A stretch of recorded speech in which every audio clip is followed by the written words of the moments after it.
बिस्मिल्लाहिर्रहमानिर्रहीम। Sweety and cutie boys, जैसा कि आप लोग जानते हैं कि हम first order differential equation chapter number 9 जो मैथमेटिकल मेथड का है उसका आगाज़ कर चुके हैं। कल मैंने इंट्रोडक्टरी लेक्चर दिया जिसके अंदर मैंने आपको बताया कि डिफरेंशियल इक्वेशन क्या होती है और डिफरेंशियल इक्वेशन को डिस्क्राइब करने के लिए डिपेंडेंट इंडिपेंडेंट वेरिएबल का कंसेप्ट दिया, डिफरेंशिएशन का कंसेप्ट दिया। ठीक है, उसके बाद फिर मैंने आपको बताया कि ऑर्डर ऑफ डिफरेंशियल इक्वेशन क्या होता है, डिग्री ऑफ डिफरेंशियल इक्वेशन क्या होती है।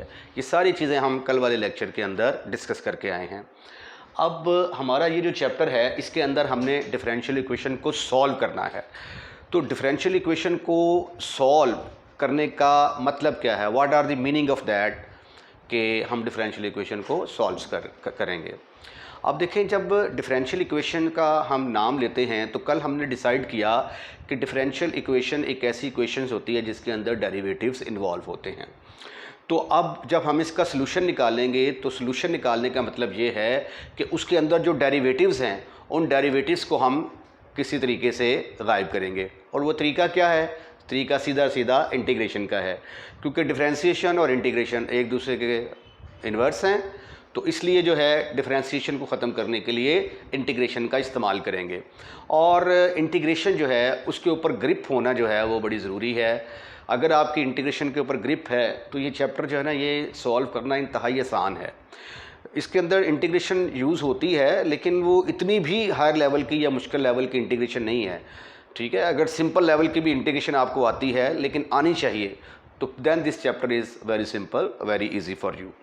आइए डिफाइन करते हैं सॉल्यूशन ऑफ डिफरेंशियल इक्वेशन क्या है। सॉल्यूशन किसका? सॉल्यूशन डिफरेंशियल इक्वेशन का। Or integral of differential equation, यानी वो कह रहा है कि डिफरेंशियल इक्वेशन का जो सॉल्यूशन है वो एक्चुअली क्या है? इंटीग्रल है इक्वेशन का। A solution or integral of a differential equation is a relation between the variables containing not containing the derivatives। यानी ये वेरिएबल्स क्या होते हैं? ज़्यादातर आमतौर पे हम x और y इस्तेमाल करते हैं। x और y के डेरिवेटिव्स होते हैं। तो x और y के जो डेरिवेटिव्स हैं उनको ख़त्म करके तो हमने एक रिलेशनशिप कायम करनी है जिसके अंदर सिर्फ x और y वाली और कांस्टेंट वाली रकमें हों। तो वो जो आंसर आता है उस आंसर को हम कहेंगे कि ये सॉल्यूशन है उस डिफरेंशियल इक्वेशन का। और इसके अलावा अगर डबल डेरिवेटिव या ट्रिपल डेरिवेटिव वाली इक्वेशन है तो डबल डेरिवेटिव, सिंगल डेरिवेटिव, ये सारे के सारे सबको चाहिए कि वो गिवन डिफरेंशियल इक्वेशन को सेटिस्फाइड करें। अब देखें, मसलन ये मेरे पास एक इक्वेशन है d2y/dx²। इसको मैं सॉल्व करता हूँ, इज इक्वल टू, फ़र्ज़ कर लिया कि 2 के बराबर है। ठीक है, अब सॉल्यूशन से मुराद क्या है कि इसके अंदर जो डेरिवेटिव्स हैं वो डेरिवेटिव्स मैंने ख़त्म करने हैं। तो डेरिवेटिव्स ख़त्म करने के लिए मैं क्या करूँगा? इंटीग्रेट करूँगा। इंटीग्रेटिंग बोथ साइड, एक दफ़ा इंटीग्रेट करूँगा तो ये क्या आ जाएगा? dy/dx। और इसको इंटीग्रेट किया तो ये क्या आ जाएगा? 2x प्लस एक कांस्टेंट आ जाएगा, क्योंकि जब भी हम किसी फंक्शन को इंटीग्रेट करते हैं तो साथ कांस्टेंट ऑफ इंटीग्रेशन का इस्तेमाल ज़रूर करते हैं। उसके बाद जब मैं इसको दोबारा इंटीग्रेट करूँगा, इंटीग्रेटिंग अगेन, तो यहाँ पे क्या आ जाएगा? फिर y इज़ इक्वल टू, इसको इंटीग्रेट करूँगा तो 2x² divided by 2 plus c1x plus c2। तो ये देखें, ये 2 से कैंसिल हो गया, ये हमारे पास आ गया x² plus c1x plus c2। और मज़े की बात यह है कि ये ऑर्डर 2 की डिफरेंशियल इक्वेशन थी तो इसके अंदर 2 आर्बिट्रेरी कांस्टेंट आए हैं, एक आया है c1 और एक c2। तो अगर ये ऑर्डर 3 की डिफरेंशियल इक्वेशन होती तो इसके अंदर 3 जो है आर्बिट्रेरी कांस्टेंट होने थे। ये चीज़ आगे इस्तेमाल होनी है, इसलिए इस चीज़ को मैं यहाँ पे पहले ही डिस्क्राइब कर रहा हूँ। अब ये देखें, ये जो रिलेशन मेरे पास आई है, ये जिसको मैंने अंडरलाइन किया है, ये देखें डब्बे में बंद किया है, ये रिलेशनशिप है किस किस के दरमियान? वेरिएबल्स के दरमियान। ये देखें, ये वेरिएबल और इधर वेरिएबल y है और ये x है। तो relationship between variables, this is called as solution of this differential equation. अब आप जब इसको डिफरेंशिएट करेंगे तो ये चीज़ आ जाएगी, जब आप इसको डिफरेंशिएट करेंगे तो ये चीज़ आ जाएगी। तो इसका मतलब है कि ये इसको क्या कर रहे हैं, सेटिस्फाइड कर रहे हैं। तो ये था कंसेप्ट कि सॉल्यूशन ऑफ डिफरेंशियल इक्वेशन क्या होता है। अब अगला टॉपिक है हमारा formation of differential equation. Differential equation बनाते कैसे हैं, ये मैंने आपको एक एग्जांपल दी, ये डिफरेंशियल इक्वेशन थी तो ये इसका सॉल्यूशन निकाला। अगर सॉल्यूशन हो तो डिफरेंशियल इक्वेशन कैसे बनानी है, ये आर्ट जो है ये मैं आपके साथ डिस्कस करने जा रहा हूँ। इम्पॉर्टेंट चीज़ है, ज़रा गौर से देखिएगा। गिवन आ रिलेशन, मेरे पास ये एक रिलेशन है जिसके अंदर x है, y है और C1, C2, C3 so on Cn arbitrary constant हैं। जिस तरह ये देखें, ये मेरे पास एक रिलेशन है f ऑफ एक्स वाई, इसको मैं लिख सकता हूँ f ऑफ एक्स वाई, और कितने आर्बिट्रेरी कांस्टेंट हैं इसके अंदर, C1, C2। आप इसको ऐसे भी तो लिख सकते हैं ना, y minus x square minus C1x minus C2, ठीक है। तो ये फिर किसके बराबर आ जाएगा, ये बराबर आ जाएगा इसके कि ये f of x y C1 C2 के बराबर है, इज़ इक्वल टू 0। जिस तरह ये function of x y C1 C2 Cn 0 के बराबर है, इसी तरह ये भी फंक्शन y x ये भी किसके बराबर है, 0 के बराबर है। I mean to say that कि इसका और इसका मतलब सेम है। गिवन ए रिलेशन जिसके अंदर x और y है और n आर्बिट्रेरी कांस्टेंट हैं between variables x and y and containing an arbitrary constant, it is always possible to form a differential equation। अब हम क्या कर सकते हैं, इससे डिफरेंशियल इक्वेशन बना सकते हैं, और वो डिफरेंशियल इक्वेशन का ऑर्डर क्या होगा, n, क्योंकि इसके अंदर देखो कितने आर्बिट्रेरी कांस्टेंट हैं, इसके अंदर n आर्बिट्रेरी कांस्टेंट हैं। तो इसलिए जब हम इसकी डिफरेंशियल इक्वेशन बनाएंगे तो उसका ऑर्डर क्या होगा, n होगा, such that the given relation 1 is the general solution of the equation. तो वो फिर जब वो हम इक्वेशन बनाएंगे तो ये जो है ये उसका क्या कहलाएगा, जनरल सॉल्यूशन कहलाएगा। मसलन फ़र्ज़ किया कि मैंने इस इक्वेशन को सॉल्व किया तो ये मेरे पास सॉल्यूशन आ गया।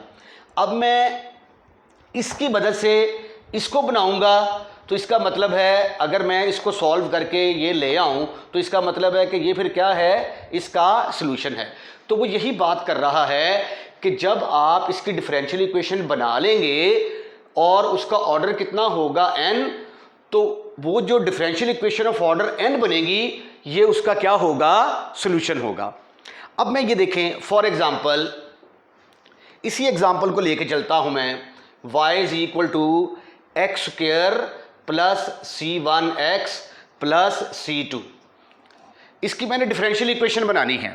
बात ज़रा गौर तलब है, गौर से सुनने वाली बात है, इसको अच्छे तरीके से आपने ज़हन में बैठा लेना है।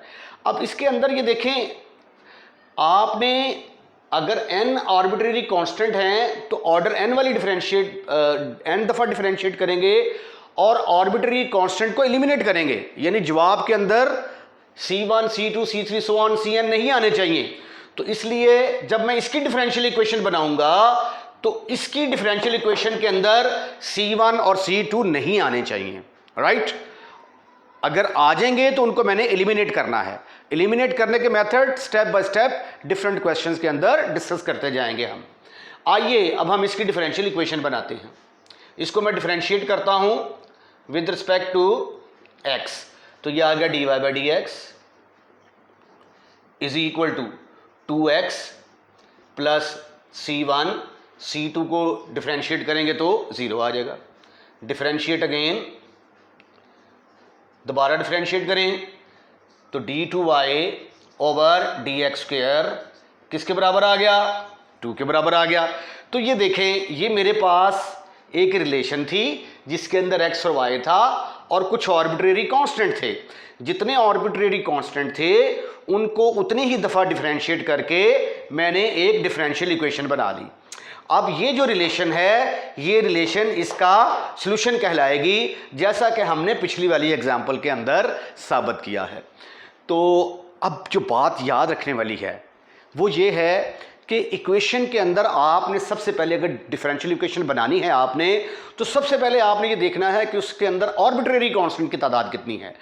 अगर आर्बिट्रेरी कांस्टेंट एक है तो उसको एक दफ़ा डिफरेंशिएट करेंगे, दो है तो दो दफ़ा, तीन है तो तीन दफ़ा। अब थोड़ा सा कंसेप्ट ज़रा आर्बिट्रेरी कांस्टेंट के बारे में भी हो जाए। ये देखें, मेरे पास ये एक इक्वेशन है y is equal to m x plus 2। अब ये देखें, ये भी वेरिएबल है, ये भी वेरिएबल है, दोनों वेरिएबल हैं। वेरिएबल, ये भी क्या है, वेरिएबल, वेरिएबल, और x भी क्या है, वेरिएबल। दो वेरिएबल हैं और 2 क्या है, ये तो बच्चे को पता है कि ये कांस्टेंट है। और m क्या है, what is m, what is m, m is also a constant, क्योंकि जब हम इसको डिफरेंशिएट करते हैं तो m को डिफरेंशिएट नहीं करते। लेकिन आपको पता है कि m की वैल्यू क्या है, we don't know about that. m में भी, m जो है दैट में भी 1 भी हो सकता है, 2 भी हो सकता है, 3 भी हो सकता है, 1 की जगह पे कुछ भी हो सकता है। यानी ये 2 तो फिक्स है, m के बारे में हमें कोई पता नहीं है, लेकिन है ये कांस्टेंट, और ये कांस्टेंट कुछ भी हो सकता है। तो इस तरह का जो कांस्टेंट होता है उस कांस्टेंट को हम कहते हैं arbitrary constant. Keep in mind, ये बात अच्छे तरीके से जहन में बैठा लें, अक्सर बच्चों को इसका कंसेप्ट ही क्लियर नहीं होता। Arbitrary constant, arbitrary constant.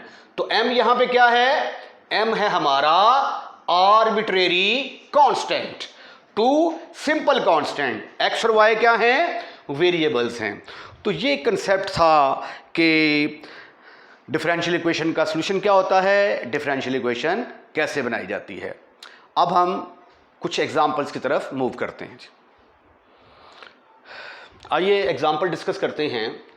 Example की स्टेटमेंट है, form the differential equation. DE जो है ये डिफरेंशियल इक्वेशन के लिए है। फॉर्म द डिफरेंशियल इक्वेशन, हमने डिफरेंशियल इक्वेशन बनानी है। Whose solution is given by, ये जो है ये उस इक्वेशन का सॉल्यूशन है। तो अब ये देखें, हमारे पास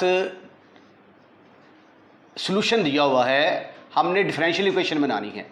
तो सबसे पहले हम क्या सोचेंगे, सबसे पहले हम ये सोचेंगे कि इसके अंदर कितने आर्बिट्रेरी कांस्टेंट हैं। तो अगर आप गौर से देखें तो इसके अंदर a और b 2 आर्बिट्रेरी कांस्टेंट हैं। तो लिहाजा इसकी डिफरेंशियल इक्वेशन बनाने के लिए हम इसको कितनी दफ़ा डिफरेंशिएट करेंगे, 2 दफ़ा डिफरेंशिएट करेंगे। और 2 दफ़ा डिफरेंशिएट करने के बाद a और b को फिशूं कर देंगे, ख़त्म, खल्लास। तो आइए पहले हम इसको 2 दफ़ा डिफरेंशिएट करते हैं। Differentiate with respect to x, तो ये क्या आ जाएगा, dy by D x is equal to, इसको डिफरेंशिएट किया तो साइन का डेरिवेटिव क्या होता है, शाबाश, कॉस, और कॉस का sine minus sine x. Good, very good. तो ये देखिए आपने इसको एक दफ़ा डिफरेंशिएट कर दिया। Because it contains 2 arbitrary constant a and b, therefore I have to differentiate number 1 2 times। अब मैं इसको एक दफ़ा फिर दोबारा डिफरेंशिएट करूंगा। Differentiate again with respect to x, again with respect to x। ये जब साइन को डिफरेंशिएट करते हैं तो साइन का डेरिवेटिव प्लस कॉस और कॉस का माइनस साइन आता है। अब हम इसको दोबारा डिफरेंशिएट करते हैं। Differentiate again with respect to x, you will get d2y over dx square is equal to minus a sine of x। अब कॉस का डेरिवेटिव माइनस आ गया और साइन का डेरिवेटिव किसके बराबर आया, कॉस के इक्वल आया। ठीक है, अब हमने इसको 2 दफ़ा डिफरेंशिएट तो कर दिया, लेकिन a और b तो ख़त्म ही नहीं हुए। अब हमने a और b को एलिमिनेट करना है। कैसे करेंगे एलिमिनेट? अगर आप इक्वेशन नंबर 1 को देखें तो ये a sine x b cos of x है, ये minus a sine x minus b cos of x है। तो इसलिए हम क्या करेंगे, एडिंग कर देंगे, एडिंग 1 and 2, 1 और 2 को हम ऐड कर देते हैं तो ये आ जाएगा d2y over dx square plus y is equal to minus a sine of x minus b cos of x, और y की वैल्यू क्या है, plus a sine of x plus b cos of x। Now you will see, आप देखेंगे कि ये वाली term जो है इसके साथ कट गई, फिनिश, खत्म, खल्लास। इसी तरह ये minus b cos of x plus b cos of x के साथ खत्म, फिनिश, खल्लास। तो आपके पास डिफरेंशियल इक्वेशन किसके बराबर आ गई, d2y by d square plus y is equal to 0। ये था, ये जो है ये चीज इस डिफरेंशियल इक्वेशन का सॉल्यूशन कहलाएगी और इस रिलेशन की ये डिफरेंशियल इक्वेशन है। अब जब आप 10वां चैप्टर करेंगे ना, तो 10वें चैप्टर में जब हम इस तरह की इक्वेशन को सॉल्व करेंगे, हो सकता है आप में से कुछ बच्चों ने 10वां चैप्टर पहले पढ़ा हो, तो देखिए मैं जरा हल करके दिखाता हूं, इसका आंसर वही आने वाला है। इसको हम लिख सकते हैं d square plus 1 into y is equal to 0। ये बन गई f of d into y is equal to 0। Auxiliary equation किसके बराबर आती थी, f m is equal to 0, तो ये बन गया m square plus 1 is equal to 0 and m square is equal to -1। The values of m is equal to plus minus iota, तो इसको आप लिख सकते हैं 0 प्लस माइनस आयोटा। तो जिन बच्चों ने 10वां चैप्टर किया हुआ है उनको मालूम है कि सॉल्यूशन कैसे लिखते थे। ये e की पावर 0x आएगा और ये जो आयोटा का कांस्टेंट है, एक दफ़ा उसके साथ कॉस लगेगा और एक दफ़ा साइन लगेगा। तो इससे इट डज नॉट मैटर कि भाई आप पहले साइन लिख दें या पहले कॉस लिख दें, इससे कोई फ़र्क नहीं पड़ता। तो y इज इक्वल टू किसके बराबर आया, a sine of x plus b cos of x। तो देखें इस इक्वेशन को सॉल्व किया तो ये आ गया, इस इक्वेशन को लेकर डिफरेंशियल इक्वेशन बनाई तो ये आ गई। ठीक है जी, तो मेरा ख्याल है कि आपके 110% बेसिक कंसेप्ट जो हैं वो क्लियर हो चुके होंगे। अब मैं एक और एग्जांपल आपके साथ डिस्कस करता हूं। अब हमने इसकी डिफरेंशियल इक्वेशन निकालनी है, तो इसकी डिफरेंशियल इक्वेशन निकालने के लिए सबसे पहले देखें कि इसके अंदर आर्बिट्रेरी कांस्टेंट्स कितने हैं। इट कंटेन्स 3 आर्बिट्रेरी कांस्टेंट, और वो आर्बिट्रेरी कांस्टेंट कौन कौन से हैं, एक है ए, एक है बी और एक सी। This equations contain 3 arbitrary constant. This equation contain 3 arbitrary constant. 3 arbitrary constant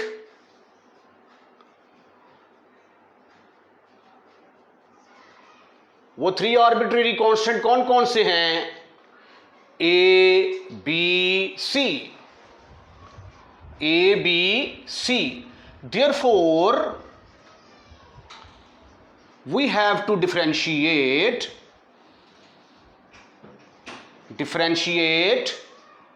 1 3 times and will eliminate A, B, C। और फिर हम क्या करेंगे, A, B, C को एलिमिनेट कर देंगे 3 दफ़ा डिफरेंशिएशन के बाद। तो आइए डिफरेंशिएट करते हैं इसको। Differentiate 1 with respect to x, तो ये आ गया dy by D x is equal to, इसका डेरिवेटिव आ गया 2ax, bx का आ गया b, c कांस्टेंट है 0 के बराबर। दोबारा डिफरेंशिएट करें इसको, differentiate with respect to x, 3 दफ़ा डिफरेंशिएट करना है, d2y by D x square, इसका डेरिवेटिव आ गया 2a, x का डेरिवेटिव 1, b कांस्टेंट है 2ax प्लस b, यहाँ पे 0 आना था, सॉरी फॉर दैट। तो ये आ गया। अब के बार b क्या है, कांस्टेंट, कांस्टेंट का डेरिवेटिव 0 के बराबर आ गया। अब हम इसको दोबारा डिफरेंशिएट करेंगे, differentiate again with respect to x, you will get d3y over dx cube is equal to 2a is a constant, your answer is 0। तो ये आ गई आपकी required differential equation, is the required differential equation। अगर आप check करना चाहते हैं कि वाकई ही ये सच है तो आप इसको लेके तो ये वाली रिलेशन बना सकते हैं, ठीक है। ये सॉल्यूशन का हिस्सा नहीं है। नोट इट दैट मेरे पास है d3y over dx cube is equal to 0। इसको एक दफ़ा इंटीग्रेट करूंगा तो d2y by D x square आ जाएगा, क्योंकि डिफरेंशियल इक्वेशन को सॉल्व करने का मतलब इसके डेरिवेटिव्स खत्म करने हैं।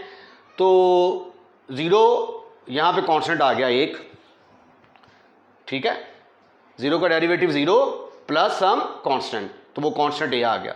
इसको फिर इंटीग्रेट करेंगे तो dy बाई डी एक्स आएगा is equal to ax plus constant. इसको फिर इंटीग्रेट करेंगे तो आएगा y is equal to ax square बटा 2 प्लस bx प्लस c। तो ये देखें, आप इसका नाम रख देते हैं हम a dash a dash a dash. तो a डैश ओवर 2 का नाम मैं रख देता हूं अगर a, तो y किसके बराबर आ गया, ax square plus bx plus c। तो ये देखें, ये तो वही इक्वेशन आ गई, ठीक है। तो बस साबित हुआ कि इसकी डिफरेंशियल इक्वेशन ये है और इसका सॉल्यूशन ये है। ओके, अब मैं आपको इनिशियल वैल्यू प्रॉब्लम और बाउंड्री वैल्यू प्रॉब्लम्स के मतलब कंसेप्ट देता हूं। एक इंतहाई इंपॉर्टेंट चीज़ मैं डिस्कस करने जा रहा हूं। इसका इस्तेमाल हर एक्सरसाइज के अंदर जब हम किसी इक्वेशन को सॉल्व कर लेते हैं ना, तो उसके अंदर आर्बिट्रेरी कांस्टेंट आ जाते हैं। उन आर्बिट्रेरी कांस्टेंट की कीमत जो हमने मालूम करनी होती है ना, उसके लिए फिर हमें ये इस तरह की कंडीशंस दी होती हैं, ठीक है। इस तरह की जो कंडीशंस होती हैं, उन कंडीशंस को या तो हम इनिशियल वैल्यू प्रॉब्लम कहते हैं या बाउंड्री वैल्यू प्रॉब्लम कहते हैं। अब हम फ़र्क दोनों में देखते हैं कि इनिशियल वैल्यू प्रॉब्लम क्या होती है और बाउंड्री वैल्यू प्रॉब्लम क्या होती है। इस कंसेप्ट को ज़रा अच्छे तरीके से ज़हन में रख लेना है, क्योंकि आपने मुस्तकबिल में जब आप जाएंगे 7वें 8वें सेमेस्टर में, तो वहाँ पे जब जाके आपने मैथमेटिकल फ़िज़िक्स वाला जो है ना टॉपिक पढ़ना है, पूरा एक पेपर है वहाँ पे जाके, तो उसके अंदर ये पूरा एक चैप्टर है बाउंड्री वैल्यू प्रॉब्लम और इनिशियल वैल्यू प्रॉब्लम्स का, ठीक है। तो इसलिए इस कंसेप्ट को ज़रा अच्छे तरीके से समझें ताकि आपको मुस्तकबिल में किसी किस्म की कोई क्या कहते हैं कि किसी किस्म की कोई प्रॉब्लम जो है वो पेश ना आए। तो आइए पहले हम देखते हैं कि इनिशियल वैल्यू प्रॉब्लम जो है ये क्या होती है। Some time it is required to find the solution of differential equation subject to the supplementary condition. मसलन बाज़ का होता है कि ये देखें, हमें ये हमारे पास आंसर आ जाता है, let's suppose y is equal to ax square plus bx, कि कोई डिफरेंशियल इक्वेशन है उसका ये सॉल्यूशन है, ठीक है। Some time it is required to find the solution of the differential equation subject to the supplementary problem. कुछ हमें इसको हल करने के लिए कुछ कंडीशंस दी होती हैं।